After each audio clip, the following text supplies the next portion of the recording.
Podcarro Entrevista, um quadro do Podcarro, seu podcast automotivo de baixo orçamento, sempre com um convidado, trazendo as histórias do mundo automotivo. E no comando, eu, Rodrigo Tavares. Este é um produto do GPC. Olá e sejam todos bem-vindos e bem-vindas ao Podcarro. Eu sou o Rodrigo. E como você já pôde ouvir pela vinheta, se trata de mais um Podcarro Entrevista, o primeiro Podcarro Entrevista de 2022. A nossa quarta temporada está começando hoje com um assunto que, sinceramente, eu estou querendo trazer neste programa desde a nossa fundação, lá em abril de 2019, quando eram apenas 3 pessoas, um sonho e um gravador muito mal localizado. Mas agora a gente está com uma estruturazinha um pouco melhor, a gente agora já cresceu em tamanho, já cresceu em qualidade, e agora a gente está querendo alçar novos caminhos, novos voos, e por que não falar do assunto que semeia toda essa questão do Podcarro, tudo aquilo que a gente traz para você todo sábado às 11h30 da manhã. Mas antes de eu passar a palavra para o nosso entrevistado de hoje, de todo esse tema que, acredite se quiser, promete bastante, eu queria dar aqueles recadinhos básicos do início de cada programa, que são os seguintes. Se você não segue a gente nas redes sociais, por favor, faça isso agora. Twitter, Instagram, Facebook é @podcarro. Você nunca vai nos perder de vista. A gente sempre avisa quando saem os programas novos, sempre aos sábados às 11h30 da manhã. No Twitter, você acompanha a gente com muito mais afinco, porque é onde acontece toda a movimentação do GPC, que é o Grupo Podcarro de Comunicação. A gente sempre posta um meme, uma enquete, a gente gosta de saber o que você acha do programa. No Instagram, a gente sempre faz uma arte e avisa quando saem os programas. A gente está tentando ficar mais interativo com vocês e acredite, a gente vai chegar lá. Se você quiser ajudar o programa de qualquer maneira possível, você pode ir no nosso Twitter, que é o @podcarro. Tem um íconezinho lá do lado do botão de seguir, que é o de monetização. Você pode deixar a sua contribuição no PicPay. Vai aparecer o meu rosto lá. Não é nenhum farsante de pedindo dinheiro, sou eu mesmo. Então, por favor, leve isso em consideração. Se você quiser fazer um Pix, é podcarro@gmail.com, que coincidentemente é o nosso e-mail também. Tá ouvindo a gente pelo YouTube? Primeiro, muito obrigado. Segundo, não se esqueça de deixar um curtir, comente, se inscreva no canal, é muito importante. E não deixe de ativar as notificações. O YouTube tem o péssimo hábito de não avisar aos inscritos quando saem os programas novos. Mas se você é esperto, você vai saber sempre no sábado às 11h30 da manhã. Bom, feito os recados da nossa nova temporada do Podcarro Entrevista, o tema de hoje, minha gente, é basicamente, para ser bastante honesto com vocês, o motivo pelo qual eu escolhi fazer comunicação. Eu que sempre gostei de revistas, sempre gostei de carro, sempre quis trabalhar com jornalismo e hoje faço isso aqui no Podcarro, mas eu sempre quis puxar para o lado do jornalismo automotivo, que é uma área que a gente praticamente não ouve falar abertamente, a não ser que você queira muito conviver com o tema, se você esteja acostumado a ler revistas, acompanhar sites, canais, enfim, se você gosta de carro e quer fazer disso um meio da sua vida em termos de jornalismo, de comunicação, e quer fugir do comum, que é a mecânica, que é para os que realmente conseguem ser pilotos ou coisa do gênero, enfim. Hoje o tema deste Podcarro Entrevista é jornalismo automotivo, mas é óbvio que eu não poderia falar disso com toda a propriedade que o tema exige, com todo o profissionalismo que esse tema requer, e eu acho que seria muito importante a gente trazer uma pessoa que entende do assunto, que eu acho que até é certo dizer que vive o assunto. O cara que é jornalista automotivo desde 1989, hoje é professor universitário e editor-chefe dos sites Guia do Carro e Parabólica, ambos lá no Portal Terra. Mas antes de eu começar a falar do látis extenso desse cara, e acreditem em mim, é bastante extenso, eu quero agradecer, já me atropelando todo, e dar as boas-vindas a Sérgio Quintanilha. Seja bem-vindo ao Podcarro. Olá, Rodrigo. Olá, amigos e amigas do Podcarro. Eu estou muito feliz de participar disso aqui. Vamos falar de carro, que é um assunto que a gente gosta muito, e vamos falar de jornalismo automotivo, que é uma forma que você tem de se comunicar naquele assunto que você mais gosta. E é possível ganhar dinheiro com isso, né? Então, só para me apresentar rapidamente, eu sou editor do Guia do Carro, né? No Portal Terra. eu fiz o mestrado de jornalismo de comunicação na Faculdade Casper Libero. A minha dissertação de mestrado foi sobre o jornalismo automotivo, né? E isso rendeu um livro que foi chamado Revolução no Jornalismo Automotivo. E atualmente eu faço um doutorado de comunicação também na USP, e o tema, novamente, é o jornalismo automotivo. Nesse caso é um pouco mais profundo, um pouco mais abrangente. A gente fala da mudança no significado do automóvel. É um tema bastante complexo, mas que está aqui no dia a dia da gente, e se a gente prestar atenção, a gente consegue perceber essas pequenas nuances que vão acontecendo assim no dia a dia do mundo do carro.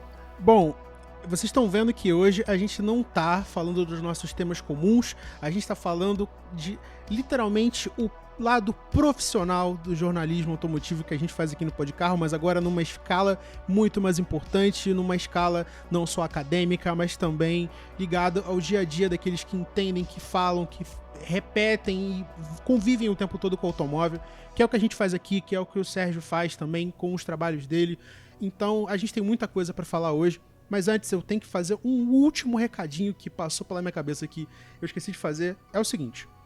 Dois adendos a serem feitos sobre este programa. Primeiro, se vocês por um acaso estiverem ouvindo de minha parte um ruidinho no áudio, é porque, mais uma vez, estamos passando por mais uma semana de um calor infernal no estado do Rio de Janeiro. Então, temperaturas de sensações térmicas de quase 40 graus de noite. Então não dá para fazer esse programa com um ventilador desligado, é a qualidade sonora excepcional que vocês exigem e merecem, mas enfim, não tem o que fazer, tá um calor gigante, mas a gente não vai desistir do seu podcast automotivo, a sua revista eletrônica automotiva semanal. E se por acaso, eu já deixo isso como aviso, se por acaso em algum momento houver algum ruído de comunicação, seja na minha fala ou do Sérgio, a gente tentou fazer o máximo possível para ficar o mais entendível para vocês, tá? Então, aos poucos a gente vai melhorando o nosso nível de edição aqui, vai fazendo o possível para ficar 100% cristalino para vocês, mas entendam que é um podcast automotivo de baixo orçamento, então a gente faz o que pode, sempre buscando a qualidade. Bom, Sérgio, eu tenho, 38 milhões de coisas para perguntar para você, só que eu preciso, de certa forma, ser bastante conciso. Afinal de contas, eu não quero que esse programa tenha 2 dias de duração. Mas, vamos lá. Vamos lá. Antes de passar para a questão propriamente dita do jornalismo, eu faço essa pergunta para todo mundo que participa do programa. Tem gente que acha incrível, tem gente que não suporta, mas eu faço ela para todo mundo, ninguém escapa. Eu acho que é uma das marcas do programa, agrade a quem goste, quem quiser ou não. Mas não é uma pergunta difícil, eu tenho certeza que você vai saber responder. Eu quero que você diga com toda a sinceridade do mundo. Como foi que você começou a gostar de carro? Bom, pelo que eu me lembre, eu comecei a gostar de carro desde criança, porque a minha mãe guardou o meu caderno do primeiro ano escolar, e nesse caderno tem coladas muitas figurinhas de carro, e de carros de corrida, e de trem também, enfim, alguma coisa relacionada a máquinas, né? Mas depois que eu fui crescendo, evidentemente, e decidi me tornar jornalista, porque eu queria ser piloto de Fórmula 1, olha só que absurdo. Na época eu mandei uma carta para a equipe Copersucar, do Emerson Fittipaldi, e eu recebi uma resposta do Wilsinho, que era o chefe da equipe. Olha que curioso. E essa resposta que ele me mandou, e eu morava no interior do Paraná, foi muito decepcionante para mim, porque ele falou assim: Sérgio, para você ser piloto, o conselho que eu dou para você é estudar bastante. Aquilo me deixou muito frustrado, porque eu imaginava uma resposta tipo: vem aqui para Interlagos, vem fazer um curso de pilotagem, vem fazer qualquer coisa ligada ao carro, né? Ele me mandou estudar e eu mostrei para minha mãe, que também era professora, e eu falei: mãe, olha que resposta, recebi uma resposta, mas olha que coisa chata. E ela falou assim: Sérgio, muito pelo contrário, por que você não vai ser jornalista? Você pode ser jornalista, se você pode participar das corridas, entrevistar os pilotos, ficar mais próximo deles, e quem sabe até você não consegue correr um dia. E aí eu virei jornalista por causa disso, por incrível que pareça. E óbvio que depois, quando eu me tornei jornalista, eu comecei a me interessar mais ainda pelo jornalismo do que propriamente pelos carros.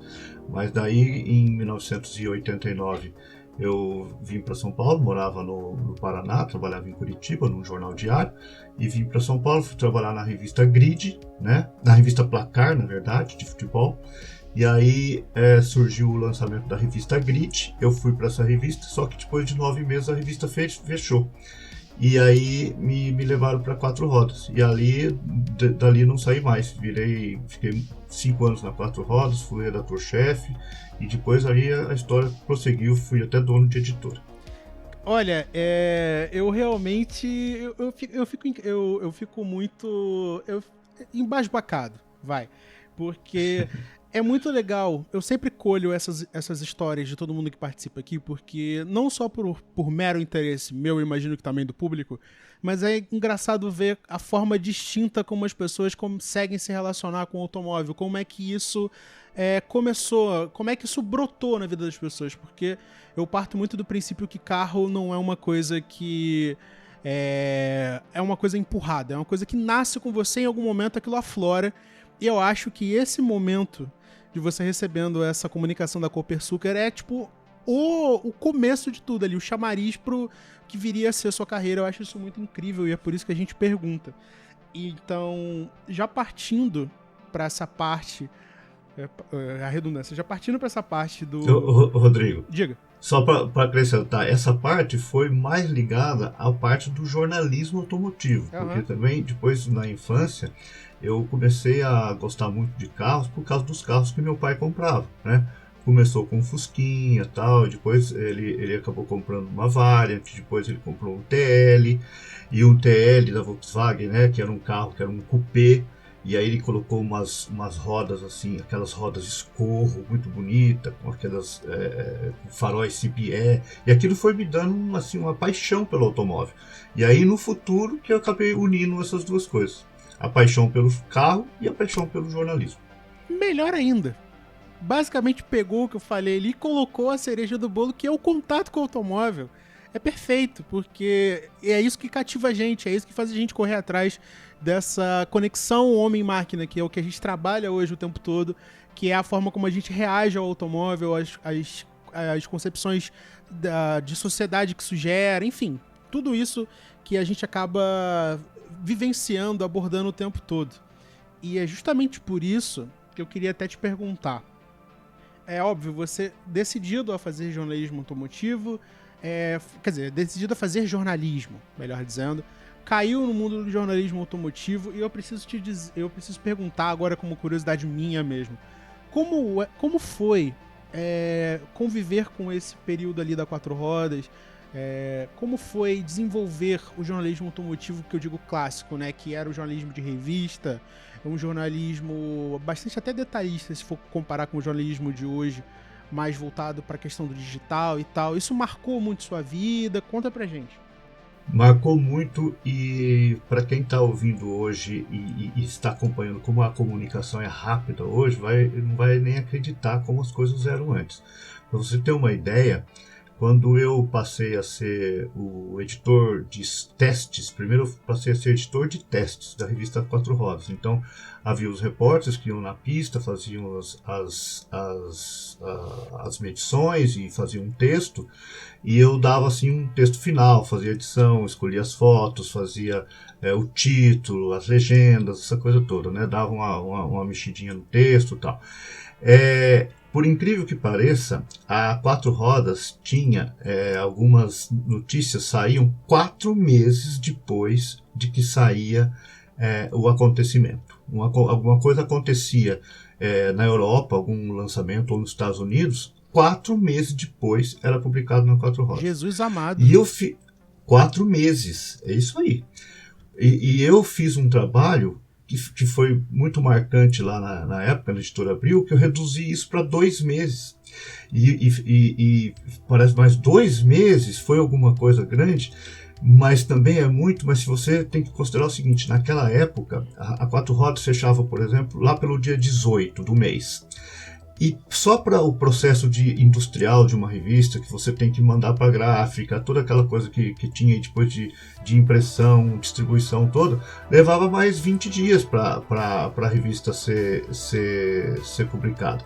Então, o difícil naquela época era pegar coisas quentes, né, o mais quente possível, sabendo que isso ia ser lido cerca de 20 dias depois que você fechava, ou até mais, porque para chegar revistas em alguns lugares do país levava até 7 dias, né, nas regiões mais longe de São Paulo. E ainda tendo em consideração que a revista tinha que ficar 1 mês na banca e o leitor que comprasse a revista no final do mês seguinte teria que ter alguma coisa atualizada. Então isso era um trabalho de texto muito precioso, né? A gente tinha que ser muito atencioso naquilo que você ia abordar para que você não desse uma coisa que ficasse desaparecesse no meio do caminho, né? Então já teve muitos casos, inclusive de coisas que saíram em revista, e quando a revista chegou na mão do leitor já não tinha mais aquela notícia. Esse era o grande desafio na época. Eu imagino, porque hoje a gente tá falando, né, a galera que acompanha muito o programa sabe disso, que é tudo a toque de caixa, é tudo muito rápido. Por exemplo, uma montadora faz um anúncio de uma semana, na outra já chega o contragolpe da empresa concorrente para fazer um negócio diferente, e nunca me passou pela cabeça o fato de a informação ter 4 meses de atraso para chegar no público, mas considerando o contexto de época é perfeitamente entendível, né? Uhum. Por isso que na época falavam, inclusive, que o texto da revista era mais profundo, então você tinha que ter um texto mais elaborado e tal. E você acha... Mas hoje em dia esse tipo de situação não funcionaria, porque o mundo ficou muito mais rápido, né? A comunicação é muito mais veloz, o tempo ficou mais acelerado. E as pessoas querem as coisas tudo para ontem, como você falou. Sim, justamente. É uma coisa que eu até queria falar sobre isso, mas eu acho que eu vou falar isso depois, que, na minha opinião, dependendo da forma como a pessoa faz esse jornalismo, esse jornalismo em prol do rápido, né, do fácil de consumir, eu acho que talvez isso perca um pouco da essência do que você falou, do jornalismo que exige um texto profundo, bem meticuloso, bem construído, que é pro leitor tanto de primeira, que compra a revista quando ela chegou na banca, até pro cara que tá pegando no fim do mês não ficar tão diferente, desatualizado um em relação ao outro, né? Esse esmero na hora de produzir o conteúdo. Mas enfim, eu acho que uma coisa até que a gente pode falar depois a respeito... Na verdade, depois não. Vamos falar disso agora. Agora mesmo. Você mesmo falou agora na introdução que você fez um livro chamado Revolução no Jornalismo Automotivo, que fala dessas transformações que foram geradas pelas mídias sociais, pelas mídias sociais, pela modernidade da mídia e, por que não, do jornalismo. Fala um pouco mais da temática desse livro pra gente. Então, pegando o gancho disso que você estava falando agora na última fala, né? Houve muita... O que foi a revolução no jornalismo automotivo? É passar de um processo muito lento e previsível para um tipo de jornalismo muito rápido e que está o tempo todo em modificação, né? Então, por exemplo, as revistas antes, que elas faziam? Ia ter um carro, falavam assim, esse é o lançamento, esse é o carro. Lançou o carro, é assim, assim, assado. No mês seguinte, 30 dias depois, faziam a matéria de um teste do carro. Olha, levamos o carro para a pista, ele faz de 0 a 100 assim, o consumo é tal. No terceiro mês, aí fazia um teste comparativo. E tudo isso foi atropelado, porque e isso causou muita confusão na cabeça de muitos jornalistas que não souberam se adaptar. Havia, inclusive, como eu diria, um paradigma errado de que o texto da internet tinha que ser raso. E o tempo provou que não. o conteúdo que o público quer, seja num podcast, seja num programa de televisão, seja na rede social, ele tem que ser rápido, mas ele tem que ser profundo também. E isso foi a coisa mais difícil para o jornalista automotivo, se adaptar a um tipo de escrever e também com a velocidade, né? Então, surgiram algumas coisas que foram, sim, meio complicadas. Por exemplo,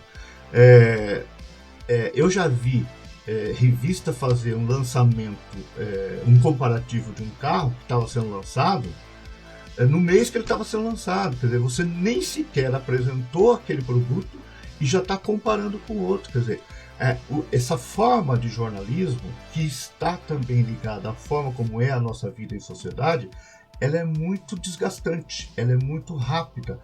Você nem teve tempo de curtir e falar assim, nossa, que carro bonito, será que ele é bom, será que não é bom, será que tem algum carro melhor? Antes do leitor ou do público ter essa sensação, a revista ou o site ou sei lá o que, a mídia em si, ela já está fazendo comparações. Você percebe como a vida ficou acelerada? E tudo isso reflete em estresse, qualidade do texto, qualidade da informação. Não é muito fácil, tá? Então é por aí. O livro Revolução no Jornalismo Automotivo, ele aborda justamente isso. É sair de um previsível para um mundo que está em constante modificação. Eu acho que é um tema muito importante de se lidar, porque não só a gente está falando de uma revolução profunda na maneira de se organizar um jornalismo, porque, assim, agora, saindo um pouco da questão automotiva e entrando com o pé direito no jornalismo, inclusive, você ouvinte, por favor, me acompanhe com carinho, porque, infelizmente, eu amo jornalismo, então eu preciso falar disso, afinal de contas, estou me formando, mas é engraçado ver que não só nós estamos, de certa forma, reféns dessa fluidez, digamos assim, esse eu não queria usar essa expressão, porque é uma expressão até um tanto pejorativa no contexto de construção de jornalismo, mas parece um jornalismo que é feito nas coxas, porém não é dito num sentido de mal construído, mas num sentido de atropelado. Porque você é obrigado a fazer um conteúdo dinâmico.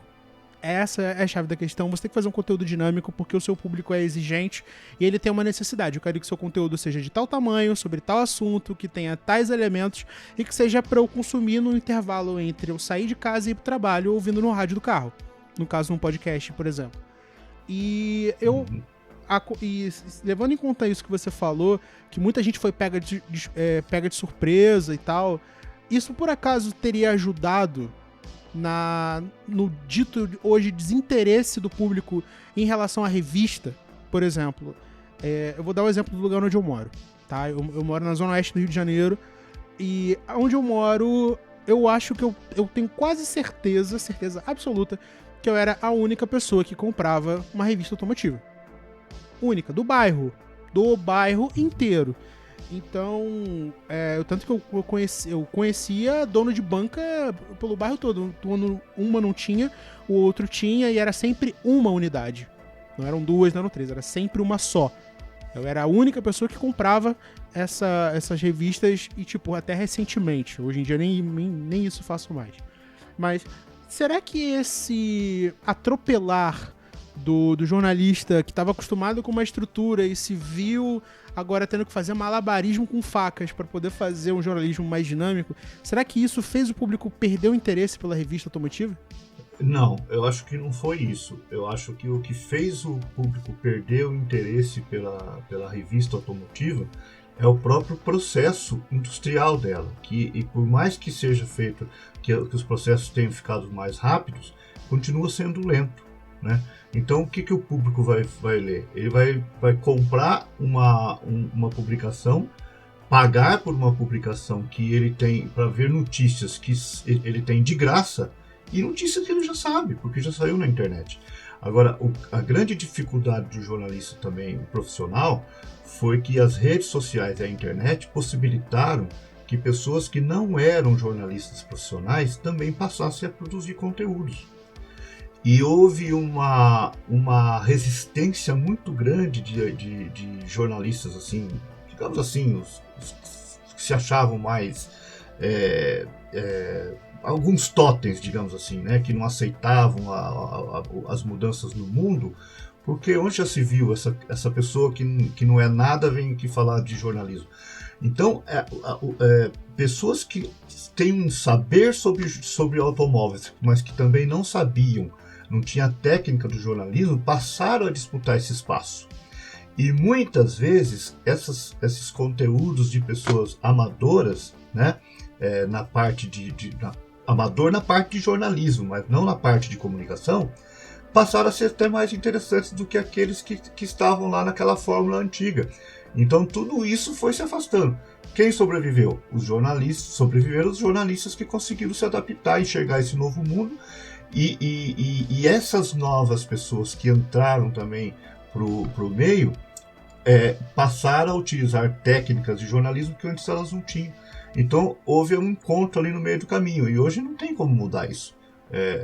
Você entra no YouTube, ou nos podcasts, ou em site na internet, você não sabe dizer essa pessoa é um jornalista profissional ou essa pessoa é uma entendida de carro.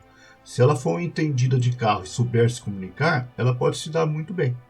Então, digamos assim, que teoricamente não é um prejuízo muito grande para o público se ela tiver contato com pessoas entendidas de automóvel que não necessariamente são jornalistas, mas que têm, eu não vou dizer o dom da comunicação, porque é uma coisa que literalmente se pratica e se ensina, né? Mas que tem a capacidade de se comunicar, ou seja, a gente está falando que hoje o jornalista profissional das antigas, digamos assim, com todo respeito, tem uma certa dificuldade de lidar com os influencers, no caso. Eu não gosto muito desse termo influencers, porque me passa uma coisa, digamos assim, um certo descompromisso com a informação. Uhum. O que é importante aqui é assim, quando você está analisando um automóvel, você tem que saber que você está falando daquele carro para alguém. Se você fizer um conteúdo falando só porque você gosta daquilo, pode ser que você seja o seu próprio público, mas você não abrange outras pessoas, não atinge outras pessoas. E muitas vezes alguns influencers fazem algumas coisas que não são corretas, tira racha no meio da estrada, anda em situações perigosas, quer dizer, faz rifa de carro, fazem coisas que são realmente proibidas. Quer dizer, quando você tem um canal de mídia na mão, de comunicação, você tem que ter uma responsabilidade. E a responsabilidade, o papel social do jornalista ou do comunicador de automóveis ali no caso, é mostrar as coisas boas e as coisas ruins de cada carro, né? Porque senão ele vai ser o quê? Vai estar fazendo um jornalismo para ele mesmo. Por isso que, às vezes, um conteúdo extremamente técnico, por exemplo, tem pouquíssima audiência. Porque só aquelas pessoas realmente muito interessadas naquelas questões absurdamente técnicas que vão se interessar por aquele conteúdo. Agora, se você consegue fazer um conteúdo de abrangência mais popular, falando de automóveis, de modelos, de abordagens que tem bastante interesse do público em geral, e junto você coloca uma qualidade técnica, a qualidade da informação e a verdade factual ali, é sucesso garantido. Basicamente, eu vou ser bastante... Pode falar. Sucesso garantido, pelo menos em termos de audiência, não necessariamente em termos de grana, né? Você tocou num ponto, assim, que... Pra falar a verdade, é o tipo de resposta que eu tava procurando descobrir com essa entrevista, pra ser bastante sincero. E eu até entrei no modo de autoanálise aqui agora, tentando ver onde eu encaixo o meu programa, que eu tento fazer exatamente isso. Colocar a questão da técnica, mas sem ficar um negócio maçante, porque a gente sabe que o público tem a preferência. A galera que tá ouvindo a gente agora, ela tá querendo aprender sobre carro, às vezes não tem habilitação, às vezes, como foi o meu caso, tava indo atrás de referências para poder virar jornalista automotivo. E, tipo, por exemplo, eu não tive muita referência. Eu ia batendo de cabeça em cabeça, de revista em revista, conteúdo em conteúdo, até poder tirar coisas boas dessas coisas e poder aplicar no que eu faço hoje. Então, eu acho super importante a gente poder trazer essas questões aqui, exatamente o que você falou. Às vezes o influencer ou até mesmo a pessoa que se dispõe a fazer uma análise automotiva, produzir um conteúdo automotivo, melhor dizendo, ela não se preocupa com a questão da responsabilidade que a comunicação tem e o jornalismo exige, né? O que eu quis dizer isso para você que está ouvindo a gente em casa? Enquanto jornalistas, a gente tem um compromisso em mostrar a verdade, né? O compromisso com o fato. Então, o cara que tá fazendo conteúdo automotivo, às vezes, pelo fato de que ou ele foi pago para fazer aquilo ali, o que é perfeitamente comum, ou até mesmo ele quis fazer aquilo ali porque ele gosta daquele carro ou daquele conteúdo em específico, ele não se atenta pro fato de que, às vezes, ele tá sendo 100%... tá produzindo uma opinião 100% embasada em gosto, em achismo, e isso, na minha opinião, empobrece o jornalismo no sentido profissional, que é você entregar ao público e deixar que ele decida por si próprio o que é válido, entendeu? Uhum. Inclusive, eu queria até entrar numa outra seara do jornalismo automotivo, aproveitando essa sua concepção, essa sua análise, que é o seguinte. Eu sei que é uma pergunta bastante aberta, tá? Mas aqui, assim, não existe outro jeito melhor de perguntar. Mas o que um profissional, o que o aspirante a jornalista, ou até mesmo a pessoa que não é jornalista, mas quer se envolver com o mundo do jornalismo automotivo, o que ela tem que ter em mente para poder não só fazer um trabalho de qualidade, mas poder ter algum aprendizado com a carreira, poder se desenvolver nesse meio? Uhum. Olha, uma das coisas que as pessoas mais perguntam para mim, e assim, pessoas conhecidas minhas, inclusive, assim, porque toda hora, assim, eu pego pelo menos um carro por semana, né? Normalmente eu fico uma semana com o carro, troco, fico outra semana com o carro. Quando eu trabalhava em revista, na Motor Show, que foi a última fase, às vezes numa semana eu andava em 3 carros, porque a gente ia se revezando. Mas sozinho, né? Sozinho eu consigo fazer um carro por semana. Aí as pessoas falam, mas você pode falar mal do carro? Eu falei, claro que eu posso falar, mas não é falar mal porque, eu vou detonar esse carro porque eu não gostei. Eu tenho que ter uma crítica sobre esse carro, apontar as coisas que ele poderia ser melhor, considerando toda a experiência que eu tenho rodando todo o tempo com carros. Então, uma das coisas que facilita a vida do jornalista automotivo profissional é que ele está o tempo todo em contato com todos os carros. Então, ele tem às vezes mais condição de julgar um carro do que o próprio engenheiro ou assessor de imprensa daquela marca, porque ele anda em marcas diferentes, em carros diferentes, entendeu? Então, o que o público quer? Ele quer uma análise sincera, tá? Uma análise sincera baseada em fatos. Agora, o que a pessoa que é iniciante pode fazer para começar a entrar nesse mundo, para começar a receber esses carros e fazer esse tipo de análise? Primeira coisa, ela tem que ter um veículo, né? Não importa se é um blog, um podcast, um YouTube, mas ela tem que ter um veículo, e este veículo, mesmo que ela ainda não esteja ganhando dinheiro com ela tem que fazer este conteúdo como se fosse de forma profissional, ou seja, tem que ter periodicidade, porque se faz hoje, depois amanhã não quero, depois amanhã estou cansado, depois não dá, então não dá. Então você tem que fazer com periodicidade, porque assim você vai conquistando um público. Pode ser pequeno no começo, mas aos poucos as pessoas vão se comunicando entre elas e essas coisas vão crescendo. Então você tem que ter um método, você tem que ter um critério.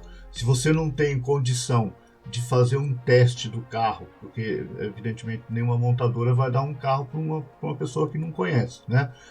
A situação profissional dela. Você pode fazer, ou você faz um test drive pegando num carro da concessionária, ou, o que é melhor, faz análise dos carros só pela ficha técnica e pelo conteúdo. Assim, se você não tem condição de fazer uma análise de dirigibilidade do carro, simplesmente não faça, né? Faça de posicionamento, faça de conteúdo, faça de análise de potência, de torque. Tem muitos aspectos que você pode analisar num carro sem necessariamente estar dirigindo. E assim você vai construindo uma mídia sua, vai construindo seu nome. muitas pessoas, Rodrigo, às vezes elas têm uma capacidade, mas têm vergonha de publicar, têm vergonha de se expor, de fazer. Então, aí não adianta, né? Então você tem que, o jornalista, quem quer ser jornalista, quem quer ser um produtor de conteúdo na área de carros, precisa, em primeiro lugar, botar a cara para bater. Tipo, eu vou fazer isso, e você tem que ter a consciência de que aquilo que você vai publicar vira domínio público. Não adianta depois falar, não pensei direito. Então, antes de publicar, pesquisa bastante. Pra falar, se eu pudesse, agora eu estaria anotando absolutamente tudo. Então, uma das benesses do podcast é que eu vou poder ficar ouvindo isso trocentas vezes depois pra poder me lembrar disso. Porque, assim, eu digo isso e divido com todo mundo que tá me ouvindo agora. É que uma das coisas que, honestamente, tiram a vontade do profissional querer se tornar um jornalista automotivo, né? Do cara que está se formando, do cara que ou não faz jornalismo e quer mexer com comunicação, mas quer falar sobre carro, é que não existem, eu vou dizer, porta-vozes dessa questão. Por exemplo, um caso que aconteceu comigo é que antes de eu criar quando eu criei o Podcarro em 2019, eu já tinha essa ideia, eu já tinha escrito para um blog por um tempo, hoje eu faço crônicas também no Medium, vou deixar o link aqui na descrição para vocês conferirem, e tipo, fica muito difícil você tentar fazer esse negócio tateando sem ouvir grandes opiniões, sem ouvir profissionais e pessoas que estejam dispostas a falar sobre isso. Por exemplo, uma vez eu fui fazer uma pergunta para um podcast e a resposta que eu recebi a pergunta era exatamente o seguinte: vocês acham que o jornalismo, uma pessoa que quer fazer jornalismo automotivo tem futuro no Brasil? A pessoa tem condições de tentar alguma coisa nessa carreira, nessa área? E a resposta que eu ouvi foi: a sua geração não sabe de nada. Desista, pois você não vai fazer dinheiro. É um absurdo isso, né? Exatamente. Então, se tivesse parado naquela hora ali, eu realmente teria desistido completamente. Mas estamos aí 3 anos, entendeu? Tentando levantar o programa de todas as maneiras possíveis. Eu continuo escrevendo e tal. Inclusive, marcas e pessoas que estiverem procurando estagiário, estou aqui, tá? Por favor, mandem mensagem. E uma coisa que é importante também é você divulgar. Então, por exemplo, você precisa dar um jeito de mandar o seu conteúdo para assessorias de imprensa. Aos poucos elas vão te conhecendo e falando: quem é essa pessoa que está me incomodando aqui toda vez? Não é possível, faz 1 ano que esse cara me manda isso aqui, deixa eu ver se é bom. Aí ele vai ver, se de repente ele gosta, fala: opa, aqui tem uma coisa. No seu caso, por exemplo, podcast é uma área ainda pouco explorada. Os poucos profissionais que estão fazendo podcast já estão se dando bem. Não posso dizer eu não sei dizer se eles se vivem disso, enfim, mas é uma mídia que cresce, né? É uma mídia que está aumentando o interesse das montadoras e, de repente, nada impede que você consiga um patrocínio, né? É assim que vai. E é muito importante a gente falar dessas questões, porque eu vejo muita gente que está tentando desenvolver alguma coisa relacionada à produção de conteúdo, ou até mesmo, no meu caso, que eu queria fazer uma coisa mais profissional ligada ao jornalismo automotivo, né, da questão da análise, de testes e afins, mas nunca se havia a possibilidade de poder tratar desses assuntos. Foi até por isso que eu te chamei para participar desse episódio, porque é importante a gente trazer esses temas para jogo, colocar na roda e a galera saber que o jornalismo automotivo não é uma coisa que fica só lá com os cabeças, com os grandes dinossauros do grande histórico do jornalismo automotivo, o cabeça branca que não pode ser questionado. A gente está aqui para trazer uma luz pro assunto. Não, isso é super importante. Os jovens, olha, eu dou um curso, né, de jornalismo automotivo. Eu já fiz esse curso durante vários anos na Casper Libero e alguns alunos que eu tive já estão trabalhando, né? Hoje mesmo participei de uma entrevista coletiva da Ford e um dos meus ex-alunos que trabalhava, eu nem sei onde que ele está agora, mas trabalhava no IG, ele fez uma pergunta lá. Então tem vários assim que surgiram dali, e atualmente estou fazendo esse curso na parte digital, porque tinha gente que não conseguia vir para São Paulo. Agora, o mais importante também é o seguinte: a partir do momento que você tem contato o tempo todo com esses carros, quem quer fazer uma produção de conteúdo não pode deixar se deslumbrar. Porque assim, digamos assim, hoje eu estou com um BMW M3 Competition, né? Um carro maravilhoso, não tem como você ficar indiferente a um carro desse. Então é até difícil, às vezes, você falar, nossa, o que eu vou apontar de coisa negativa nesse carro? Existe alguma? Não é fácil, porque são máquinas quase perfeitas, né? E aí na semana seguinte você pega um Renault Kwid. Aí você vai falar assim, que porcaria de carro. Você não pode fazer isso, porque um Renault Kwid, ele pode ser um carro aspiracional para muita gente, né? A pessoa que tem um carro usado, a pessoa que anda de busão, né? Então, você não pode também destruir sonhos. Você tem que ter respeito com os engenheiros, com os designers que fizeram aquilo e ter respeito também com o sonho das pessoas, né? Senão você, assim, se você massacra demais um carro popular, parece que só carro de 300 mil reais que vale a pena ter. E não é bem assim. Se você analisar pelo ponto de vista social, os carros mais baratos, Fiat Uno, Fiat Mobi, Volkswagen Gol, Volkswagen Up, que já saiu de linha, Renault Kwid, esses carros têm muito mais importância social do que uma Ferrari, um Porsche, um BMW, que são pouquíssimas pessoas que podem ter. Inclusive, esse adendo que você fez é uma coisa que a gente batalha muito aqui no programa. Inclusive, um dos episódios que eu fiz com o meu co-apresentador, Maurício Campelo, foi sobre carros mortais. Como assim?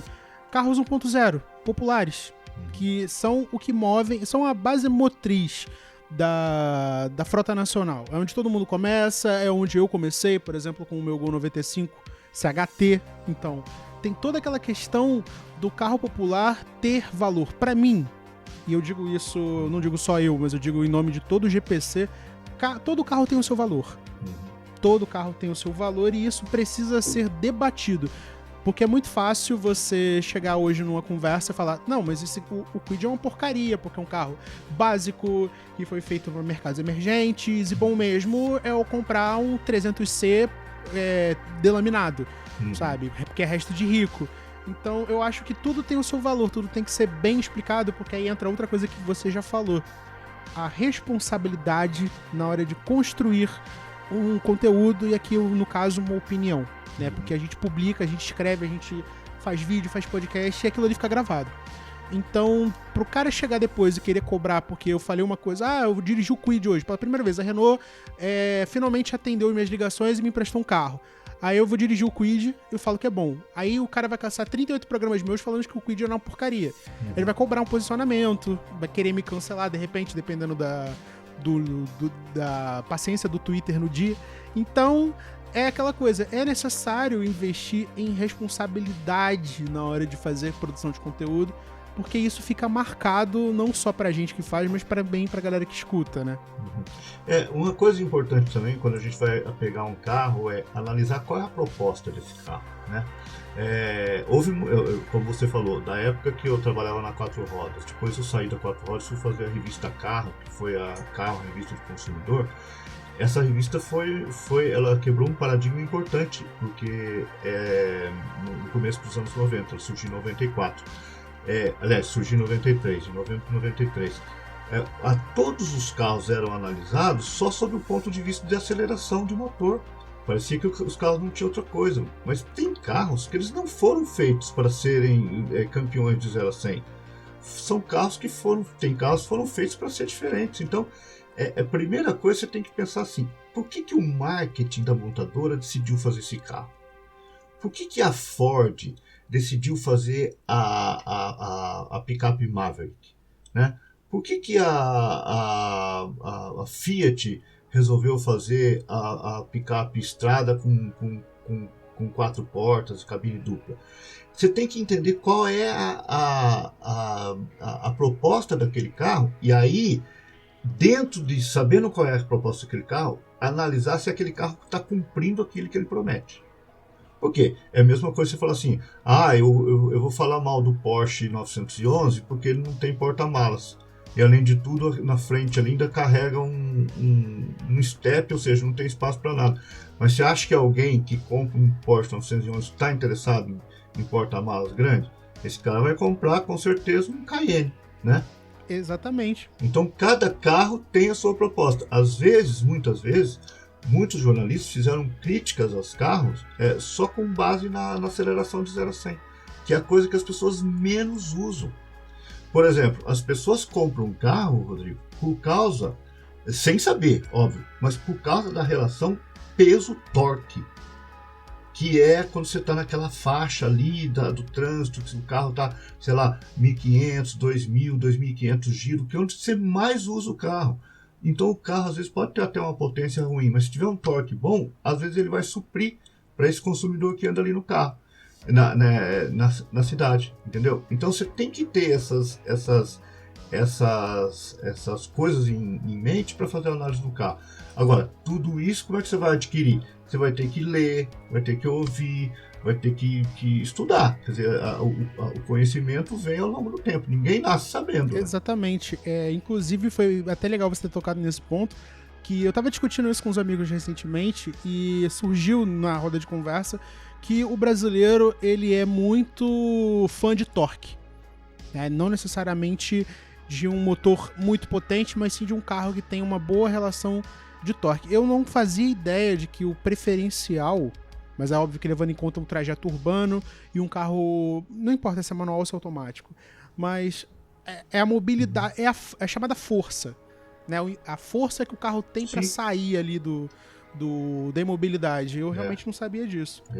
Agora, por exemplo, a potência máxima também é importante. Por quê? Às vezes você está numa ultrapassagem, por exemplo, às vezes você tem uma necessidade vital de ter uma potência. E você saber que a potência está ali disponível é muito bom. Então tudo é um equilíbrio. E assim, as montadoras também, você pensa que as montadoras são boazinhas? Elas entregam o carro para o jornalista porque elas querem que a gente fale bem do carro. É uma forma de propaganda para elas. Então, você tem que ficar muito esperto para você não virar um assessor de imprensa sem remuneração. Né? Se a potência é baixa, eles vão falar que o consumo é maravilhoso, que o torque é isso, que é aquilo. Se a potência é alta, eles vão esquecer que tem um consumo. Então, você tem que ficar sempre atento ao o que é importante entre o discurso da montadora e o discurso que é bom para o público. Porque, eu sempre digo, Rodrigo, quem gosta de carro são os fãs de carro e jornalistas automotivos. As montadoras não gostam de carro, elas gostam de ganhar dinheiro. Essa é uma aspa muito forte. E, inclusive, eu concordo. Senão elas teriam mantido o Gol GTI, que todo mundo ama, né? Não ia matar o Uno. Né? Nem me fale, estaríamos com o Paraty GTI até hoje, mas pelo amor de Deus. Eu acho muito, muito forte essa análise, porque na verdade, é a publicidade. É uma coisa muito crua. Ali a empresa tá com uma intenção, ela quer fazer o dinheiro e a gente tá ali pra comprar e a gente precisa da opinião do jornalista pra chegar no carro. Né? Então, pega tudo aquilo que você falou e tem um compromisso com a responsabilidade, a forma. Tem muita gente que fala, mas eu não vou prestar atenção em porta-malas e vou ficar criticando o fato de que só tem SUV para ser comprado. Cara, o público mudou. As pessoas estão sendo direcionadas, inclusive eu quero até perguntar a sua opinião sobre isso. Você acha que existe uma pressão por parte das montadoras, dos conglomerados em empurrar o SUV para o público comum? Por exemplo, a gente está falando hoje, uma coisa até que a Renault fez, eu falei isso num programa, de apresentar o Kwid como o SUV dos compactos e apresentar o Sandero Stepway como um SUV compacto, sendo que é um Sandero, né? Então, por que razão, assim, na sua opinião, você acha que estamos inundados, quase soterrados de SUVs hoje?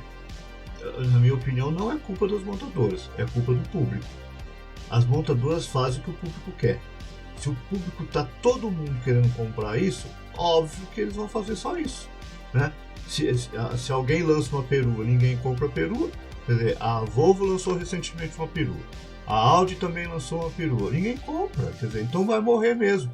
Então fica aquela meia dúzia de apaixonados gostando da perua, mas que é um carro 300 vezes melhor do que um SUV, mas as pessoas querem o status, né? O status, eu tô num SUV. Sendo que o SUV, por que as pessoas ficaram apaixonadas pelo SUV? Porque a raiz do SUV é um carro com alta posição de dirigir bem elevada, né? E normalmente com a capacidade de tração boa, normalmente tinha tração 4x4, e tudo isso foi desaparecendo. Porque também é o seguinte, Rodrigo, os carros, os SUVs os primeiros eram uma porcaria para andar. Eles eram com carroceria sobre chassi, né? Que nem caminhão, que nem essas caminhonetes maiores. Quando lá atrás BMW, Mercedes começaram com o X5, tal, fazer aquele ML também, né? Fazer um SUV com carroceria monobloco, os carros passaram a ter esses SUVs passaram a ter dirigibilidade de automóvel, ficou muito melhor. Então ampliou demais o público, as pessoas começaram a gostar. Só que com isso, os SUVs também foram achatando, né? Foram baixando. Chega um ponto que você pega um Toyota Corolla Cross, por exemplo, ou um Volkswagen Taos. São SUVs que quase parecem uma perua elevada, né? Eles são bem baixos, tal, são carros mais estradeiros. O que caracteriza um SUV hoje? Um ponto o ponto H, que as montadoras chamam, que é onde fica o quadril do motorista, um pouquinho mais elevado, né? Mas isso as minivans também tinham, né? Os monovolumes. E, principalmente em termos de design, o capô ele é elevado, ele é mais alto do que de um hatch ou de um sedã. O resto é quase tudo igual. Então, quando você vê, por exemplo, a Jeep, que lançou aí o novo Renegade agora com motor 1.3 Flex, né, turbo, de 180 e 185 cavalos, eles mantiveram a tração 4x4. Então é bacana isso, porque quase nenhum carro SUV dessa categoria mais tem tração 4x4, né? Por que também? Porque as pessoas não usam. Então a resposta é: as montadoras fazem o que o público quer. Não é que elas empurram goela abaixo da gente, não. Faz todo sentido. Faz todo sentido porque, de certa forma, isso me lembra até um contexto da biologia bem bizarro, que determinadas funções foram se perdendo ao longo dos séculos porque as pessoas pararam de usar, né? E o SUV, quer dizer, o hatch médio, na verdade, o que mais me vem à cabeça são os hatch médios, né? Golf, Focus, por aí vai. Eles foram varridos do mercado porque as pessoas pararam de pensar neles como veículos de status e passaram a olhar para SUVs compactos e SUVs médios, né? Inclusive, até recentemente eu escrevi sobre o Compass e a coqueluche que o carro virou, porque todo mundo tá comprando ele na mesma forma que se comprava Golf antigamente. Sim, e tem um detalhe, na minha visão, assim, de acompanhar durante muitos anos o comportamento do consumidor, não só daqui do Brasil, de outros países, o brasileiro não gosta tanto de carro, por exemplo, quanto o argentino. O argentino, pra você ter uma ideia, ele lá, câmbio automático não pega. Eles gostam de manejar, como eles dizem, com o câmbio manual, porque eles acham que tem mais controle do carro. E aqui no Brasil, se você falasse em câmbio automático alguns anos atrás, ninguém comprava, mas hoje, se você tentar vender um carro com câmbio manual, não vende. O brasileiro gosta de status em relação ao carro. O argentino gosta da coisa mais mecânica, né? Então, tem muito isso aí do simbolismo do carro, por isso que também, esse é o meu tema da minha tese de doutorado, né? É muito forte na indústria, né? Aí sim a indústria faz questão de criar valores nos automóveis que na verdade nem existem, e as pessoas compram, e muitas vezes as pessoas compram porque o jornalista compra e repassa, né? Por exemplo, tem cabimento, se você pensar bem, quantas vezes vocês viram o lançamento de carro série Midnight, série Black, série isso aqui? Qual que é a diferença desses carros? O carro é preto. Gente, o Ford Model T era preto, né? Então o Henry Ford, que queria que todos os carros fossem pretos, ele estava à frente do tempo dele, porque hoje, se você fala, eu tô com um carro Black não sei o que, Midnight não sei o que lá, qual que é a diferença? Preto. Todo mundo vai lá e faz umas matérias maravilhosas e tal. Isso nunca... eu tava bem refletindo sobre isso. Isso nunca entrou muito na minha cabeça, porque sempre que eu vejo essas versões, a primeira coisa que me vem à mente é aquele negócio. O carro tá definhando na linha de opções da fábrica. Aí é que nem a Volkswagen nos anos 90. Tem um carro parado dando mosca. Versão especial. Do nada. Go Rolling Stones. Gol Atlanta, tudo bem, eu tô falando porque eu tenho o Gol 1000i Plus, então eu meio que me vanglorio da questão do Plus ali, mas é bizarro porque é a mesma coisa, é um pacotinho pra você se sentir exclusivo, diferente. Exclusivo, exatamente. Então, mas antes eles faziam isso quando o carro já estava mal para dar uma levantada. Hoje não. Hoje faz parte da vida. Tipo, todo carro tem que ter uma série Black, uma série Midnight, uma série não sei o que, preta. E uma série S, uma série RS que não necessariamente é esportiva. Não são esportivos. A primeira coisa que me veio à cabeça foi o... E inclusive surgiu um termo no jornalismo automotivo, alguns jornalistas usaram.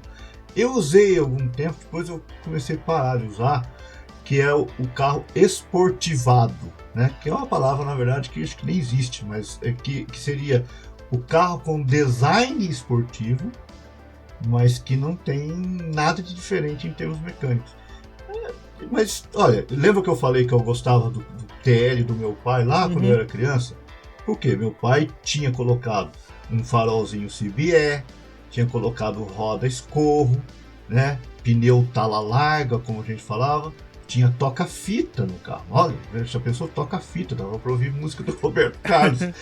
Cara, isso era um diferencial incrível. Então, só que na época as montadoras não faziam. E as montadoras perceberam que tem público que gostaria de ter o carro com esse visual mais esportivo. E aí elas fazem. Então, de alguma forma, nossos pais, avós, sei lá, eles foram precursores de uma coisa que a indústria faz hoje e oferece como uma série, digamos, esportivada ou com visual esportivo. Por exemplo, a série RS do Onix, da Chevrolet, nada mais é do que isso, né? O próprio, a série GTS da Volkswagen, o Polo e o Virtus GTS, são carros com visual esportivo, mas que não são esportivos. Às vezes, algumas marcas ainda dão ali, faz uma mexidinha ali, endurece um pouquinho a suspensão e tal, para ver se fica um pouco melhor, mas normalmente não fazem nem isso. Isso foi uma observação muito, muito boa de se fazer, porque, de certa forma, a gente está falando que as montadoras colocam essas versões, eu sempre chamei de esportivo de adesivo, né? Porque eu sempre, no programa, por exemplo, eu sempre zoei muito o Sandero GT Line, que era um Sandero metido a esportivo, mas com motorização comum. Agora, quando o RS estava para sair de linha, era 1.0, então o Sandero RS com motor 1.0 não fazia muito sentido na minha cabeça, mas é a empresa oferecendo um pacote de personalização que, de certa forma, eu digo meus pais, fariam nos anos 70, 80, que até virou o VEB, né, que é a Velha Escola Brasil, e parou nos anos 90 e tal, mas que foi parar dentro do contexto das marcas. É interessante pensar dessa forma. As montadoras, elas, que as montadoras fazem? Elas entregam para as pessoas a ilusão de que elas são diferentes. Você tem um carro que é exclusivo, só você tem. Só que aquele carro que é seu exclusivo tem mais de 2.000 que tem iguais. Mas eventualmente lá no seu bairro, no seu condomínio, vai ser só você. Aí a pessoa se sente diferente, né? Se sente especial porque tem um carro diferente. Sim, as pessoas pagam rios e rios de dinheiro por exclusividade, né? É um fator muito importante. Mas agora, deixa eu já escapar um pouco do contexto do automóvel em si e voltar para a questão do jornalismo automotivo. A minha dúvida é o seguinte: é óbvio que você mencionou que, além da sua qualificação e da questão do curso que você oferece hoje, que inclusive é uma recomendação maneira de se fazer, porque muita gente deve ter chegado nesse programa aqui querendo saber o que ela precisa saber, o que ela precisa ter para se tornar um profissional do jornalismo automotivo. Mas a pergunta que eu tenho para te fazer é o seguinte: eu, por exemplo, moro no Rio de Janeiro e eu passei anos e anos da minha vida ouvindo que o cara ou a pessoa que a pessoa, o cara, a mina que quiser fazer parte do mundo do jornalismo automotivo, ela não pode estar em locais afastados. E olha que eu tô falando do Rio de Janeiro, tá? Tudo se concentra na capital financeira do Brasil, que é São Paulo. Você corrobora para essa afirmação? Você acha que existe uma vantagem para o profissional de jornalismo automotivo estar em São Paulo? É uma necessidade ou isso tá caindo por terra com a modernidade? Bom, existe a vantagem, que é você estar mais próximo de onde você realmente pega os carros. A maioria dos carros estão aqui.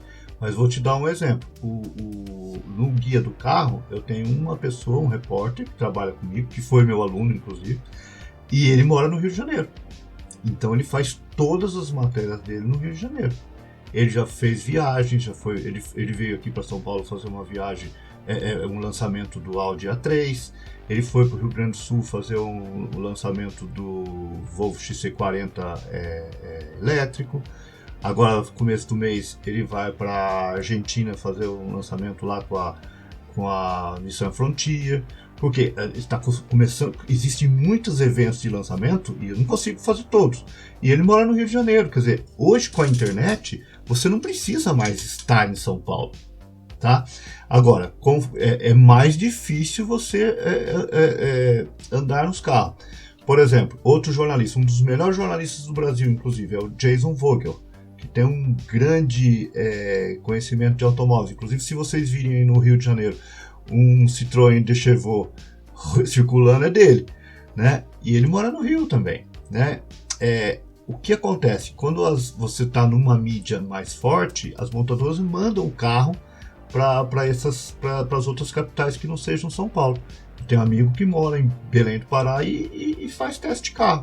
Agora, é mais raro, né? Ele não consegue fazer como eu faço, que é um carro por semana, né? Na semana que vem, por exemplo, vou ter 2 carros aqui comigo. Vou ter que me virar porque às vezes as agendas batem e não tem como você falar não para um lançamento, né? Mas não é necessário estar em São Paulo. Pelo contrário, se você está fora de São Paulo, talvez seja até mais fácil você cativar um público. E as montadoras têm interesse nos públicos regionais. Então, o que você precisa fazer? Você precisa ser relevante dentro da sua cidade ou dentro do seu estado, né? Tem muitos jornalistas de Pernambuco, de Salvador, do Mato Grosso, de Goiás, de Brasília, de Minas também, Rio Grande do Sul, Paraná. Todos os estados têm um jornalista de referência, um ou mais. Foi muito bom ter ouvido isso, porque significa que, teoricamente, estou no caminho certo, porque eu acho que eu sempre parti do princípio que... Eu gosto de onde eu moro, apesar de todos os problemas e tal, mas eu acho que seria muito, abre aspas, injusto a gente ter que ficar preso a um local, porque é onde ficam as fábricas e tudo mais, sabe? Eu acho que isso serviria como um impeditivo. Eu encarei por muito tempo como um impeditivo para poder seguir nessa profissão. Então, não é impeditivo, não. Não é impeditivo, e aquilo que eu falei, o primeiro você tem que conquistar o público e o respeito das montadoras, né, pelo seu conteúdo jornalístico, né, e você não precisa estar necessariamente andando com o carro. E hoje em dia também, assim, quando tem um lançamento, o que é mais barato para as montadoras? Ao invés de mandar um carro para cada jornalista em cada lugar que tem, elas fazem um evento numa única cidade, né? E leva todo mundo para lá. Que ali, qual que é a vantagem para ela? Ela tem tudo sob controle. O jornalista vai andar, 2 horas no carro, mas ali ele vai ter contato com os designers, com os diretores, com os executivos de marketing, com os engenheiros, pode tirar todas as dúvidas, entendeu? Então fica muito mais barato para uma montadora realizar esse evento num lugar só. E aí, se você é um jornalista que tem importância no seu estado, na sua cidade, você vai ser convidado, do que mandar um carro para você. Fica muito mais complicado.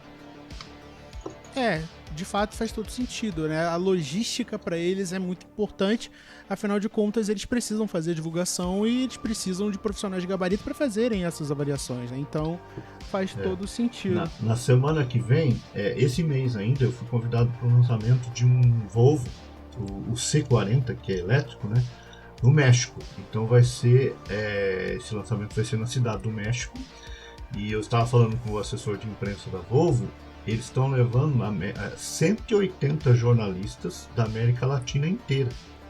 Só do Brasil são 55 jornalistas. Caramba! Então, e não são 50, não tem 55 jornalistas aqui em São Paulo, então tem gente do Brasil inteiro. E aí, o que eles esperam? Eles vão fazer um test drive, eu não sei exatamente como vai ser. Normalmente é assim, faz uma convenção assim, de uma apresentação, e aí você entrega o carro, tem um roteiro pré-estabelecido, né? Para você dirigir, porque senão não dá tempo de todo mundo dirigir, vai 2 jornalistas por carro, e aí você faz o seu... na verdade, impressões do dirigir. Você não pode falar, olha, fiz um teste. Não dá, né? Porque é pouco tempo. Mas imagina a mídia que vai ter na América Latina inteira de 180 jornalistas cobrindo o lançamento desse Volvo C40. Esse carro vai ser muito falado, né? Então, para eles vale a pena e para o jornalista também vale a pena, porque é a forma que você tem de atender o seu público. Imagina assim, se eu falo assim, eu não vou não porque eu não vou aceitar uma viagem que está sendo paga. Pera lá, primeiro que o fato de você ir numa viagem que está sendo paga pela montadora não significa que você está vendendo a sua opinião para ela, né? Você tem liberdade para falar o que você quiser, né? Falar bem ou falar mal. E se você não vai, todo mundo dá e você não dá. Uma vez a 4 Rodas caiu nessa bobagem de achar que não devia ir, foi no lançamento de um Mercedes Classe E na Alemanha. Olha, tinha assim, acho que uns 250 jornalistas do mundo inteiro. Tinha New York Times, tinha The Guardian, tinha BBC de Londres, Estadão, Globo, Folha de São Paulo. Eu tava lá com a revista Carro. 4 Rodas foi a única revista do mundo que não foi. Resultado, todo mundo deu o carro, aquele que tinha os 4 faróis redondinhos, e eles não deram. Aí eles tiveram que mudar a política. Caramba, isso é o furo da década, né? Putz grila. Verdade. Meu Deus do céu. Eu até vendo se tem mais alguma coisa pra perguntar, eu já vou me encaminhando pro encerramento, justamente pra liberar o Sérgio, pra ele poder descansar, e eu também, porque eu preciso fazer a edição do programa de amanhã. Mas assim, pra gente poder resumir tudo aqui, tá? Que inclusive foi um papo incrível. Eu não esperava que eu fosse ter tanto... Na verdade, eu acho que a gente devia até falar de mais coisa, mas infelizmente o tempo já está contra nós. Eu estou sempre à disposição, pode ficar tranquilo. Então já fica o convite aqui para você voltar ao Podcarro outra vez pra gente poder falar mais. Eu quero falar do seu livro, tá? Porque, obviamente, eu preciso ler ele primeiro, mas enfim, isso aí eu resolvo depois. Mas, assim, primeiro, obrigado de verdade por ter aceitado o convite. É muito importante, não só pra mim, mas também pro meu público que quer um dia começar a entender melhor o que é o jornalismo automotivo, quiser seguir carreira, entender que não é só o mundo que é cercado por apenas 2 revistas impressas e acabou, entendeu? Tem muito mais a ser debatido. Tem muito espaço pra galera que não sabe. Ele é o editor do Guia do Carro. Ele já falou isso, né? Mas no Portal Terra, que é maneiro. Então, assim, Sérgio, primeiro, de novo, 38 milhões de vezes, obrigado. E passa a sua mensagem pra galera, a galera que quiser começar no jornalismo automotivo, não sabe muito bem o que fazer. Diz o que eles precisam saber, o que eles precisam fazer pra começar nesse mundo. Bom, eu, em primeiro lugar, agradecer esse espaço. Eu sempre gosto muito de conversar sobre esse tema e, se possível, ajudar jovens jornalistas. Eu acho muito legal que tenha gente entrando e se a gente consegue passar um pouco da experiência que teve nesses anos todos, porque a gente também vai batendo na cara e vai aprendendo, né? Então, estou sempre à disposição. O que eu diria... eu queria pedir, se alguém quiser me seguir no Twitter, @quintasergio, né? No Twitter eu estou sempre postando novidades sobre os carros, é uma forma também da gente se interagir, porque aí eu interajo muito com o pessoal que fala comigo, né? E ali também tem conteúdo de automobilismo. E para quem quer começar no jornalismo automotivo, o que eu falaria faça. Primeiro, tem que ter humildade de saber que você, a partir do momento que você vai fazer um conteúdo, você vai fazer o conteúdo para outro. Pensa assim, eu vou falar deste carro ou deste mercado para um amigo meu, para uma amiga minha, né? E não falar assim, eu sei tudo e ninguém pode meter o nariz aqui. Esteja aberto às críticas, porque a gente vai aprendendo, né? Não seja arrogante com as montadoras, mas também não seja subserviente delas. Você tem que ter a sua opinião. Agora, você tem que ler bastante, né? Tem que ler bastante, tem que ouvir bastante, assistir bastante e principalmente treinar. O que é treinar? Faz um Twitter, faz um Instagram, faz post no Facebook, faz um blog, eu adoro a proposta do Podcarro. Eu acho muito legal, divertido o jeito que vocês fazem, porque primeiro assim, eu acho muito bacana que vocês falam assim que é um podcast de baixa, como é que se fala? De baixa... Um podcast automotivo custo. De baixo orçamento. De baixo orçamento, porque essa é a nossa realidade, gente. Vocês pensam que eu nado em dia? Eu também não tenho orçamento no Portal Terra.